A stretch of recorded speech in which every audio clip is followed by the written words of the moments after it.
Where your treasure is, there will your heart be also. God has given us unlimited treasures in His Word. Every time we open it, we can discover a new treasure or admire an old one. What will we find today? Let's dig in. Here's Carla Early with Treasure Hunt in the Word.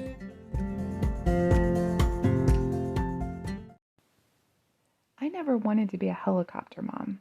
I kept my eye on my kids in case they got in trouble, but I usually let them try to make their own decisions when they needed help. And I quickly found out that even if I was watching closely, I could not always prevent them from getting hurt. I wasn't in control, God was.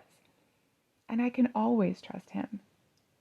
In Ezra, with permission from Cyrus, king of Persia, the people had returned to Jerusalem from exile. Ezra 3:3 states that the Jews were afraid of their adversaries in the countries surrounding them. But despite that, they built an altar and began worshiping God by sacrificing and keeping their feast days. Then they began rebuilding their temple. I love how that was their first priority. But in chapter 4, their enemies showed up, first pretending to be friends, then trying to discourage the Jews from building and frustrated their plans. All through King Cyrus's reign, they troubled the builders. When King Ahasuerus came to the throne, they wrote accusations to him about the Jews, then more letters to Artaxerxes, accusing the Jews of plotting rebellion. Artaxerxes ordered them to stop building and sent people to force them to stop. But when Darius became king, God sent a prophet to the Jewish leaders, and they restarted their building program. When their enemies realized the building had commenced again, they tried to stop them and sent another letter to Darius. This is where I found the verse that really spoke to me. Ezra 5:5 says, "But the eye of their God was upon the elders of the Jews, so that they could not make them cease." I love how Ezra put that. What does it mean when it says the eye of God was on them? Much more than I meant when I said I kept an eye on my children, for sure. God's eye is always on us. We're never out of His line of vision. But as is this case, He's always working behind the scenes too.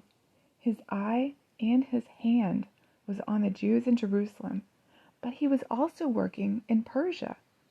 Darius was getting to know Daniel, and Daniel became one of his close advisors. So God blessed those in Jerusalem and worked behind the scenes in Darius's court. I don't know if the Jews in Jerusalem knew about Daniel or not, but when the letter from Darius arrived, it encouraged them. Darius explicitly stated, "Let the work of this house of God alone," and in fact, give them money and whatever they need, even sacrifices for the altar to the God of heaven. The Lord not only blessed the Jews, but He shut the mouth of their enemies. They had begun in fear, but they kept going despite their fear, despite discouragement and threats. And God proved that He had His eye on them. And He wasn't just a local God for Israel only, but He was in control of details as far away as Persia. We can trust that God has His eye on us. That doesn't mean we won't fall and get hurt sometimes, but it does mean that He'll be there to pick us up, dust us off, and encourage us to keep going. It means He is in control, even behind the scenes, even in ways we don't see, and we can trust Him. What situation are you in right now that God is working behind the scenes? Are you trusting Him? You can contact us at treasurehuntintheword@gmail.com.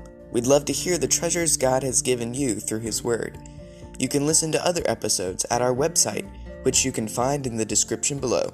Thanks for listening, and remember, where your treasure is, there will your heart be also.